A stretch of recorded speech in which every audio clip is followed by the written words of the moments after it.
ভোটের বাক্সে লাথি মারো, বাংলাদেশ কায়েম করো। তো সেই বাংলাদেশ কায়েম করা প্রসঙ্গে এসে মরহুম প্রেসিডেন্ট শেখ মুজিবুর রহমান উনি তো বাংলাদেশের স্বাধীনতা উনি শেষ পর্যন্ত তো চান নাই। 7 মার্চে উনি ভাষণ, তার পরবর্তী সময়গুলো আমরা তো লক্ষ্য করেছি। শুধু জামাত ইসলামের অবস্থাটার কথা বলেন, বাংলাদেশ শেখ মুজিবুর রহমান স্বাধীনতা চায় নাই, ভালো কথা, বাংলাদেশ একই চাওয়া না চাওয়া ছিল। এই বাংলাদেশ জামাত ইসলামী 53 বছরে যে নেগেটিভ গুলো বাংলাদেশে আমরা লক্ষ্য করেছি, আপনি বাংলাদেশ জামাত ইসলামী সেই পর্যালোচনাগুলি তখন ছিল যে আমরা বাংলাদেশ জামাত ইসলামী স্বাধীনতা চাই, কিন্তু ভারত সহযোগিতার মাধ্যমে যে ষড়যন্ত্রমূলক ভাবে দেশকে স্বাধীন করে এই দেশকে তাদের একটা অঙ্গরাজ্য বানানোর পরিকল্পনা বা ষড়যন্ত্র করছে, এটার সাথে জামাত ইসলামী দ্বিমত ছিল। আপনার পরিষ্কার অবস্থানটা হচ্ছে 1971 সালে শেখ মুজিবুর রহমান স্বাধীনতা চায় নাই, কিন্তু জামায়াতে ইসলামী স্বাধীনতা চাইছিল, এবং চাইছিল হচ্ছে ভারত সাহায্য করবে না এরকম একটা অবস্থায় স্বাধীনতা, তাই তো? ভারতের ষড়যন্ত্রমূলক ওই সহযোগিতাকে সাথে নিয়ে আমরা, এবং এই অবস্থানে কোনো পরিবর্তন, এই 71 থেকে 25 পর্যন্ত কোনো অবস্থান পরিবর্তন হয় নাই, তো এটাই ছিল, তো এটাই ছিল, এটাই থেকে এইটাই আছে। আপনারা কি মুক্তিযুদ্ধকে মেনে নিয়েছেন, নাকি এইখানে আপনাদের একটু আলাদা জায়গা আছে জনাব মাসুদ? মানে এতদিন পরে সেই প্রশ্ন করাটাই আসলে অবান্তর এই কারণে যে বাংলাদেশ জামাত ইসলামী, ইসলামী ছাত্র শিবির এই চেতনাকে ধারণ করে শুধু করে নাই। আপনি দেখেন 2010 সালে আপনারা তো মুক্তিযুদ্ধের কথা উঠলে বলেন এটা ভারতের ষড়যন্ত্র, এটা খারাপ জিনিসই মনে হয়, শুনে তো ভালো জিনিস মনে হয় না এটাকে। আমরা বলেছি যে যখন দেশটা স্বাধীন হয়েছে সেই স্বাধীনতাটাকে অর্থবহ করে এবং এটা ধারণ করার ক্ষেত্রে জামাত ইসলামী প্রমাণিত এবং পরীক্ষিত। এখানে একটা সরকার বলে দিয়েছে তো টাইমটা, এইবার নির্বাচন কমিশন 3 মাস 4 মাস 5 মাস 6 মাস আগে ঠিকই বলবে, আপনারা একটু ধৈর্য ধরেন। নির্বাচন না, এখানে আমরা কিন্তু অধৈর্য ধরছি, আমরা দেশের আপনি এখন অগাস্ট মাসে নির্বাচন চান, আমরা একটু মুভ ফরওয়ার্ড করতে না, অগাস্টে নির্বাচন চান, অগাস্ট মাসে নির্বাচন, এটা বন্যা বর্ষা সবগুলোর মধ্যে। বন্যা বর্ষার মধ্যে কি মানুষ রাজনীতি মিছিল মিটিং করে না? এটা তো সে আপনি 4 মাস পরে হলে হবে না হালাল ভাই, 4 মাস পরে হলে হবে না, 4 মাস পরে হলে হবে না, এটা ডিসেম্বরে হলে হবে না, ভালো হবে না নির্বাচন। হ্যাঁ, কেন যদি 4 মাস পরে না হয়, ডিসেম্বরের দিকে হয়, তখন এত আমি বললাম যে এই সরকারের পারফরমেন্সের যে ঘাটতি আছে, তিনি যে এই সরকার চালাতে পারছেন না, রুটিন ওয়ার্কটাও করতে পারছেন না, কত রকম এই সরকার একটা অন্তর্বর্তীকালীন সরকার, মনে হচ্ছে না এই সরকারের কাছে যত দাবি দেওয়া মানুষের, এতদিন যারা 17 বছর বঞ্চিত ছিল, রিয়েলি তারা বঞ্চিত ছিল, তারা দাবি দেওয়া পেশ করতে শুরু করেছে, এবং সরকারের একটা অদক্ষতার কারণে কিন্তু এই দাবি দেওয়াগুলো শুরু হয়েছে। আপনি দেখেন 8ই আগস্টে যখন সরকার গঠন, তার পরের দিনই সরকার ছাত্রদেরকে অটো পাস করার পারমিশন দিলেন, ছাত্রদের একটা আন্দোলনের ফলে। এই যে সরকারের অদক্ষ একটা আপনার সিদ্ধান্তের ফলে সমস্ত বঞ্চিত শক্তিগুলো এখন সরকারের উপরে, আপনি বলছেন যে সরকার অদক্ষ শক্তির জন্য। আচ্ছা, আমি সরকারের শক্তি এবং অনভিজ্ঞতা, অদক্ষ এবং অনভিজ্ঞতা, মুক্তিযোদ্ধাদেরকে তাদের ব্যক্তিগত পারিবারিক দলীয় সম্পদ বানিয়ে পুরো এই মুক্তিযুদ্ধ এবং মুক্তিযোদ্ধাদেরকেই বিতর্কিত করেছে, এবং তাদেরকে প্রশ্নবিদ্ধ শুধু করে নাই, তাদেরকে লাঞ্ছিত করেছে, এবং এটাকে একটা মানুষের খুব মানে ঘৃণীয় পর্যায়ে নিয়ে গেছে। আমরা মনে করি যে 2024-এর এরকম একটা বড় অর্জন কোন একটা দল বা ব্যক্তি বা গোষ্ঠীর জায়গা না গিয়ে এটা জাতীয় একটা সম্পদের মতো করে থাকুক, সকলের সম্মানের জায়গায় থাকুক।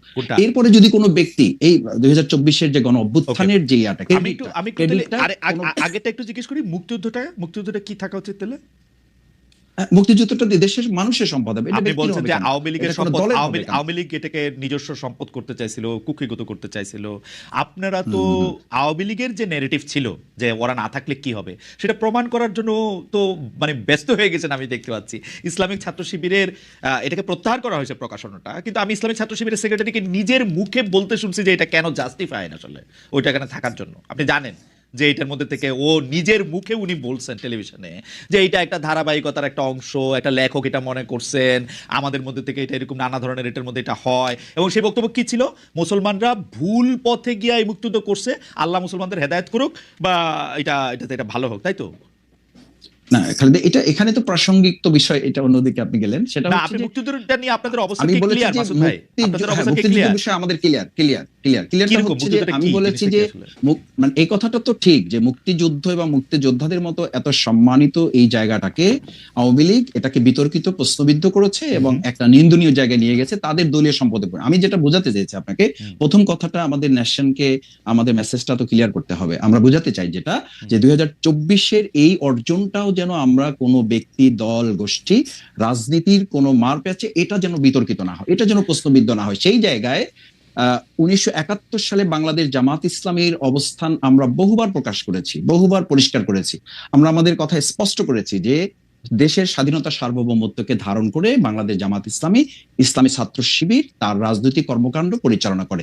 এবং সেই কারণে আপনি দেখেন যে 2024-এর এই গণ অভ্যুত্থানের মাত্র কয়েকদিন আগে আমাদেরকে নিষিদ্ধ করা হলো। কাউকে নিষিদ্ধ করা আমাদের করা হলো এই কারণে যে তখনকার আন্দোলন সংগ্রামে বাংলাদেশ জামাত ইসলামী, ইসলামী ছাত্র শিবিরকে সরকার এবং তৎকালীন গোয়েন্দা সংস্থার রিপোর্ট অনুযায়ী তাদের কাছে মনে হয়েছে দেশপ্রেমের সামগ্রিক চেতনাটাকে বাংলাদেশ জামাত ইসলাম, ইসলামী ছাত্র শিবির লোকেরা ধারণ করে এই কাজটা করছে।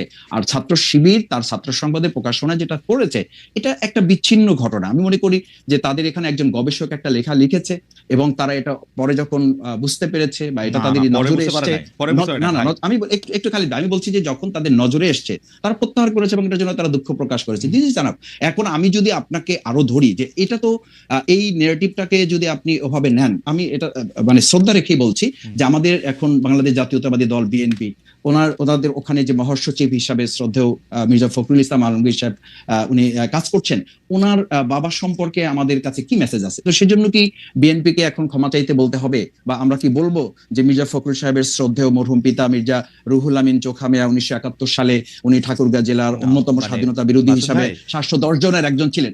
একটু শেষ করছি যে এই কারণে কি এখন বিএনপি কে আমরা ধরবো? আমাদের নেতৃবৃন্দকে ফাঁসি দেওয়া হয়েছে, তার সাথে তো সালাউদ্দিন কাদের চৌধুরী শহীদ ওনাকেও ফাঁসি দেওয়া হয়েছে। তাতে কি বিএনপি কে আমরা এখন বলবো যে তাকেও ক্ষমা চাইতে হবে বা স্বাধীনতা বিরোধিতা নিয়ে তাদের মধ্যে কনফিউশন আছে? না মাসুদ ভাই, ব্যক্তি আর দলের অবস্থা তো ভিন্ন। আমরা 1971 সালে জামায়াতে ইসলামী মুক্তিযুদ্ধের চলাকালীন সময় তারপরে বিভিন্ন সময় বিভিন্নভাবে স্টেটমেন্টে দল হিসাবে যেটা বলেছে, আমরা যখনই প্রশ্ন করি আপনারা বলেন যে ব্যাপারে জামাত ইসলামের অবস্থান পরিষ্কার, কিন্তু পরিষ্কারটা আপনি একটু বলেন তো, আমরা একটু শুনি যে পরিষ্কার অবস্থাটা কি 1971 সালে কি আপনারা যা করেছিলেন তা ঠিক করেছিলেন? না, পরিষ্কারটা হচ্ছে এই যে বাংলাদেশ তখন যে অবস্থার প্রেক্ষিতে স্বাধীন হয়েছিল, মাওলানা ভাসানী রাহিমাহুল্লাহ উনি তো পরিষ্কার বলেছেন যে তখন 70-এর যে ভোট, আপনি নিশ্চয়ই আরো ভালো জানবেন, সেই 70-এর ভোটে তো তিনি এই স্লোগান দিয়েছিলেন যে ভোটের বাক্সে লাথি মারো, বাংলাদেশ কায়েম করো। তো সেই বাংলাদেশ কায়েম করা প্রসঙ্গে এসে মরহুম প্রেসিডেন্ট শেখ মুজিবুর রহমান উনি তো বাংলাদেশের স্বাধীনতা উনি শেষ পর্যন্ত তো চান না। 7 মার্চে উনি ভাষণ, তার পরবর্তী সময়গুলো আমরা তো লক্ষ্য করেছি। আপনি শুধু জামাত ইসলামের অবস্থাটার কথা বলেন, বাংলাদেশ শেখ মুজিবুর রহমান স্বাধীনতা চায় না, ভালো কথা, বাংলাদেশ একই চাওয়ার না চাওয়া ছিল।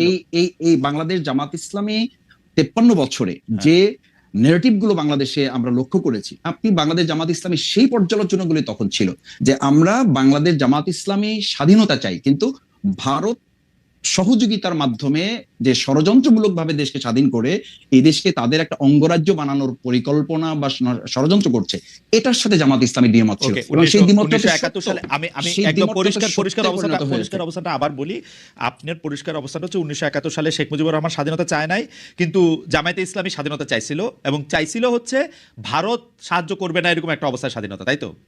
ভারতের ষড়যন্ত্রমূলক ওই সহযোগিতাকে সাথে নিয়ে আমরা, এবং এই অবস্থানে কোনো পরিবর্তন, এই 71 থেকে 25 পর্যন্ত কোনো অবস্থার পরিবর্তন হয় নাই, তো এটাই ছিল, তো এটাই ছিল, এটাই থেকে এই 2024-এ এসে এটার পরিবর্তন হয়েছে। আমি বলেছি এবং আমাদের ছাত্ররা তো বলেছে, জনতাও বলেছে যে ওই 2024-এ 5ই আগস্ট আমরা কিন্তু শুধুমাত্র একটা সরকার পরিবর্তন ঘটাই নাই, আমরা আমাদের এই সন্তানেরা, আমাদের এই ছাত্র জনতা সেদিন একটা আধিপত্যবাদেরও আমরা পতন ঘটিয়েছি। কারণ অর্থাৎ 1971 সালে যেভাবে বাংলাদেশ স্বাধীন হয়েছিল জামাত ইসলাম এটার সাথে একমত ছিল না, তো জামাত ইসলাম এটার সাথে একমত কখনোই পোষণ করে নাই। 2024 সালে আইসে বাংলাদেশ, আপনি মনে করতেছেন 2024 সালে আইসে বাংলাদেশ একটা অন্যরকম স্বাধীনতা পাইছে, এটা কি ব্যাপারটা এরকম? মানে ভারত তারত এইসব এলিমেন্ট আমি যেতে চাইতেছি না, আপনি দুই লাইনে বলেন 1971 সালে জামাতের অবস্থা সঠিক ছিল।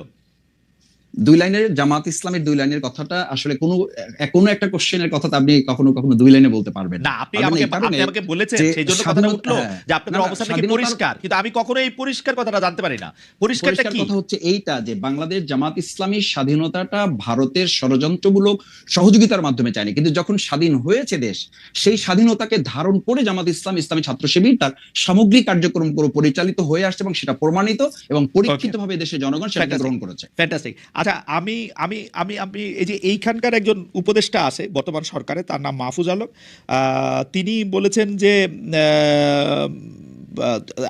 তিনি অনেক কথা বলেছেন তার স্ট্যাটাসে, আমি শুধু 4 লাইন শোনাই। মুক্তিযুদ্ধের পর কি হয়েছে তা নিয়ে সমালোচনা করুন, ইতিহাস পর্যালোচনা করুন, কোনো সমস্যা নেই, এমনকি মুক্তিযুদ্ধের সময় কি ঘটেছে তা নিয়ে তর্কও উঠতে পারে, কিন্তু সেসবে হবে মুক্তিযুদ্ধকে মেনে নিয়ে। আপনারা কি মুক্তিযুদ্ধকে মেনে নিয়েছেন, নাকি এইখানে আপনাদের একটু আলাদা জায়গা আছে জনাব মাসুদ?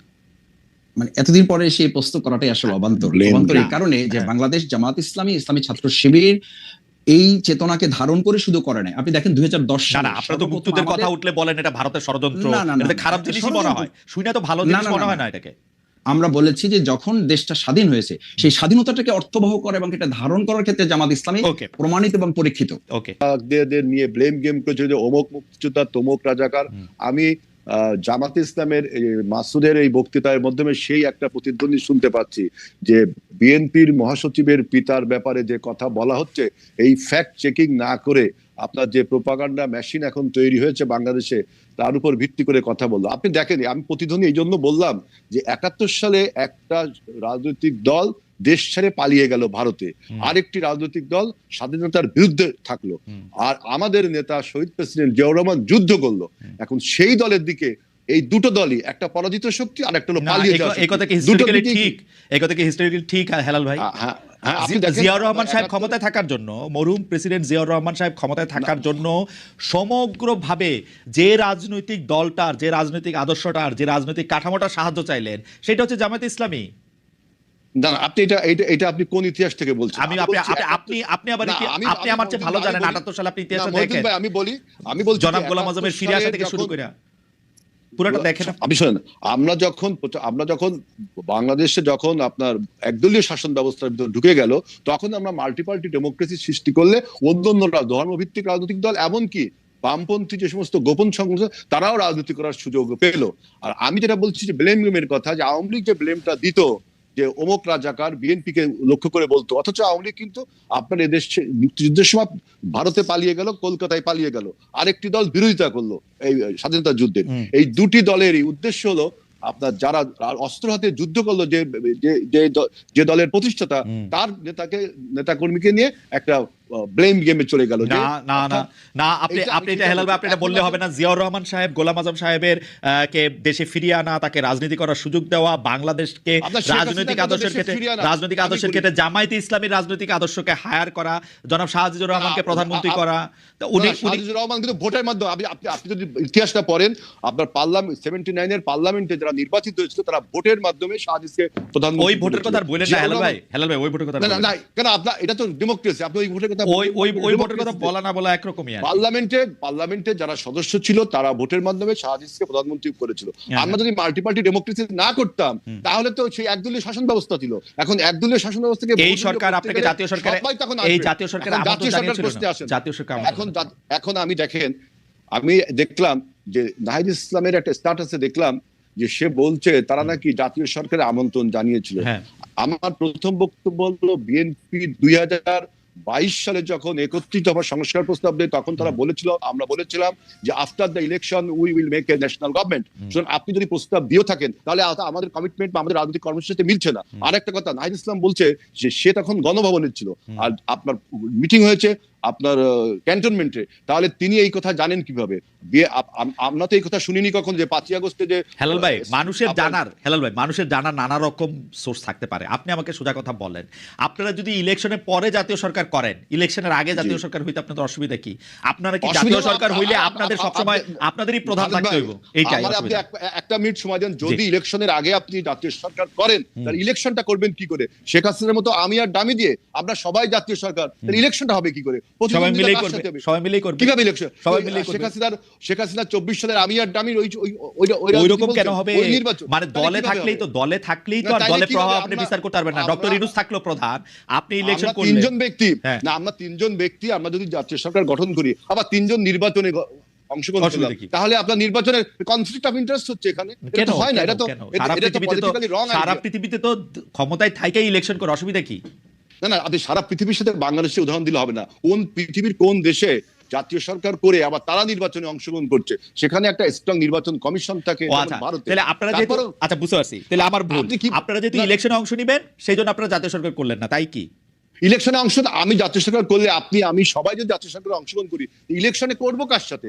সরকারের সাথে সরকার ইলেকশন, এটা তো পলিটিক্যালি একটা রং আইডিয়া। এটা তো টোটালি পলিটিক্যালি বাংলাদেশে কি কোনোদিন এরকম একটা হইতে পারবে না যে 10টা দল মিলে একটা ইলেকশন কালীন সরকার তৈরি হবে? এটা হইতে পারবে না? শোনেন, সেটার জন্য আপনাকে সময় দিতে হবে, আরো সময় নাই।